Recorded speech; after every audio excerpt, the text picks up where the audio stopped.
Ooh, doggy, I'm sweaty. Walked to the grocery store tonight thinking, it's a nice summer night. Feels so nice out. Do it. And then you're walking back in 86-degree heat with a bunch of shit on your shoulder, and you're thinking, did I need the 2 liter of Baja Blast? You know, but of course I did. And you know what? I also deserve the stuff that I bought to make Mexican pizzas tonight. So I'm in for a good one. But I'm not here to talk about my dinner. I'm not here to talk about my disgustingly sweaty body right now. I am here, of course, to talk about the beauty of the ultraviolet. Oh, and sometimes, just like Mexican pizzas and Baja Blast, we just need it. Some days you're just feeling a little down, and then along comes a hero who reaches out a blood soaked hand and says, "Come with me if you want to kill." Hmm. Oh, there will be death. There will be blood. There will be demons. There will be imagery that will make you think, man, I can't even imagine the mind behind those eyes. It's beautiful stuff, but a terrible life for Ricky. And Riki-Oh, the story of Ricky, that came out in 1991 with Adam Chaplin, that came out in 2011. Of course, I do own this gem. I got it as a gift. Um, and just as the tagline suggests, nothing can prepare you for this extreme fight. The first time I saw it, it was very reminiscent of Jodie Foster in the film Contact. I just whispered, they should have sent a poet. And maybe you've heard the legends, maybe you haven't, but you will be chilled and you will be thrilled. And coming from these two, you should consider that a threat. Now, I was lucky enough to see both of these in a theater upon my first viewing, and I'm not sure it gets any better than that, but I'm sure you'll have a great time watching these two at home. So, the story of Ricky follows an absolute sweetheart of a guy who was trained in martial arts by his uncle in a cemetery by his parents' graveside. So, we're already off to a great start, an amazing start. I wish it was my life. And Ricky has learned to literally crumble tombstones in his fist, which you may be thinking that's pretty disrespectful to the dead, Katie, but I personally wouldn't mind it. Honestly, I would consider it a holy right if Ricky used my memorial for his dedicated practice. Honestly, just throw my body in the city dump if it could help his training because the boy has got a supernatural ability. But later, he's hardened by the opium trade, for this underbelly is directly responsible for the murder of his girlfriend, and he had no choice in this situation. He had to kill a highly stylized crime boss for this sin, and then he was condemned to a private prison. Now, you may need to enter a different world here for my American audience. While privatized prisons may be dystopian to a more civilized society, I feel like the equivalent here is the depravity of an ICE detention center and the remains of a Toys R Us. So keep that in mind as you're watching the film. Now, this prison is ruled by a walrus-like warden with a fake eye and a hook hand, and he's designated prison gangs as his enforcers. And right off the bat, Ricky's got some issues. He befriends this really nice old man, and his only crime, the reason that he's in prison at all, is because he accidentally hit someone with his car while he was like rushing to get his wife to the hospital. Okay? And look, Your Honor, the guy was likely an idiot anyway. So I feel like not guilty by reasons of that guy probably deserved it. Who knows? I don't know. I don't know the man, but I'm assuming because this old man's so nice, he should have just gotten off. I don't even think he deserves to be in prison. The guy probably, I mean, in this world, I don't know. Maybe he was welcoming death. Maybe he wanted it. I don't know. Something maybe for his lawyers to consider for the next time around for appeals and such. But so this old man, he befriends him, and we love him already, and we want him to get off for any crimes of murder. Even if he did it on purpose, I wouldn't even really care because he's just that cool, you know?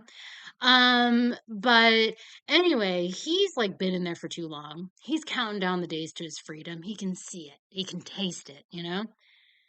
But these gang leaders, I'll tell you this, private prisons for you. They want to keep every body in a bed there, and they want to ruin it. They want to ruin it. They want to tear down this man's freedom. They want to confine him for the rest of his life, and they beat him almost to death with this little toy train that he's crafted for his son.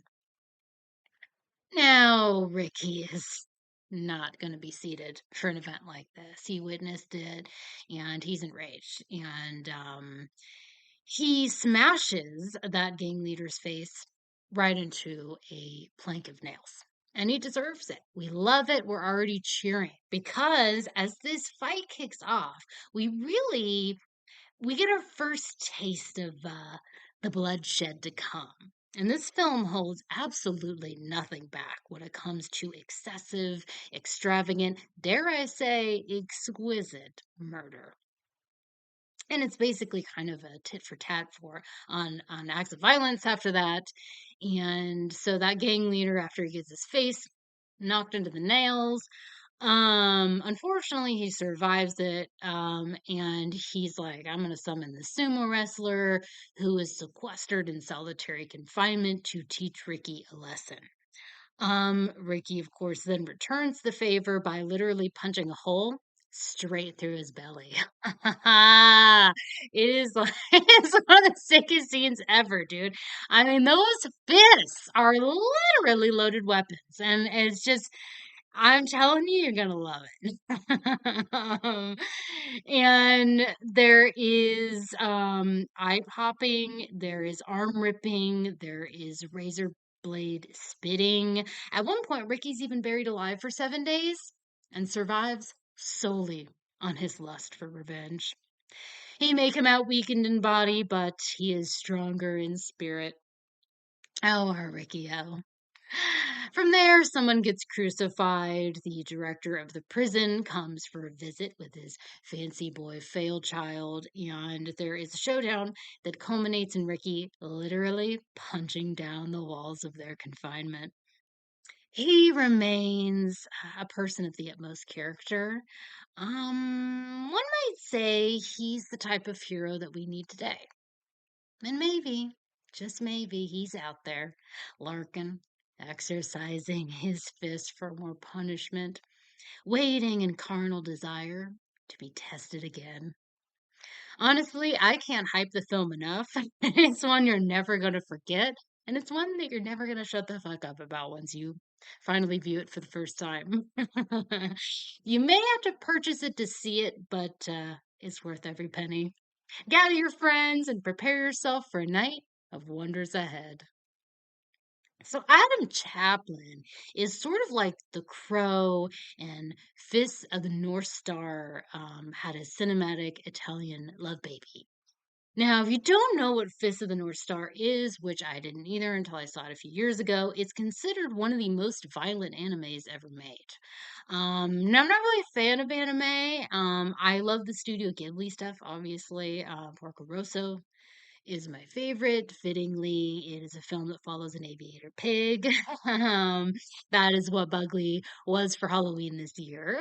And I'm so glad that it was his final Halloween costume. I couldn't be more proud that that is going to forever memorialize him. And when it comes to anime, I also I enjoy the staples, and I do really dig the design of the like 80s and 90s stuff. But Fist stands out for me because of its inordinate and visionary violence, which is exactly how I would describe the splatter soaked Adam Chaplin.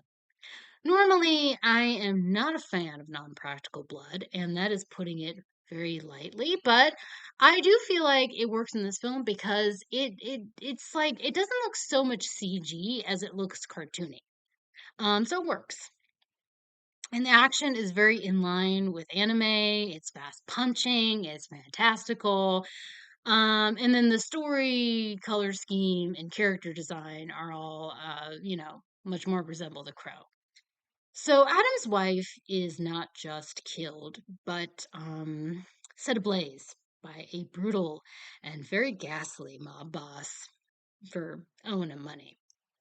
What else is it with these guys, right? Um, then Adam makes a deal with a demon to avenge his wife. And I'm not sure if the mob boss or the or the demon is my favorite part because I just love them both so much. I just enjoy them both. I can't choose. Um Now the demon lives on Adam's back and but he can be fully mobile when need be. He likes to whisper words of encouragement and support Adam during his difficult time. He's a very cute companion and a very cunning conspirator, if I do say so myself.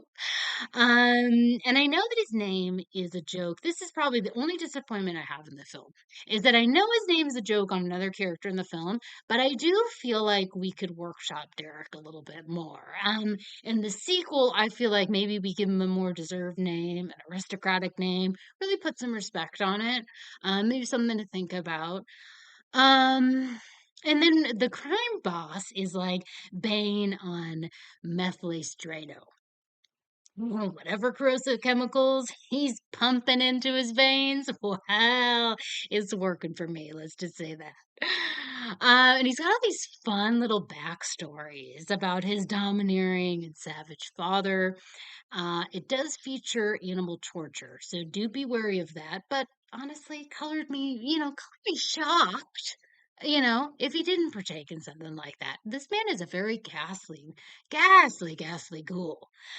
And Adam, like Ricky, has a very transcendental ability to kill. He breaks right through bones, stakes people, scratches them into quarters, rips off their skin, and blood just comes out like a hose. Every person in this film is a fucked up, bomb scarred drug addict, which just adds an extra layer to the oversaturated nature of the film. The final showdown is truly a spectacle for the books, as inexplicable as it is simply a natural conclusion for our pals Adam, Demon Derek, and Hosebeast Mob Boss. I believe that you may also have to purchase this film to view it, but really, you'll hold among you priceless cinema. Bask in the hematic fluids, gruesome gore, bathe in the barbarity, but refrain from even a sip of either of these men's punch. I'll be back in my next one with a look at India's most unrelentingly violent film and an Indonesian, hyper intense, expertly choreographed action extravaganza.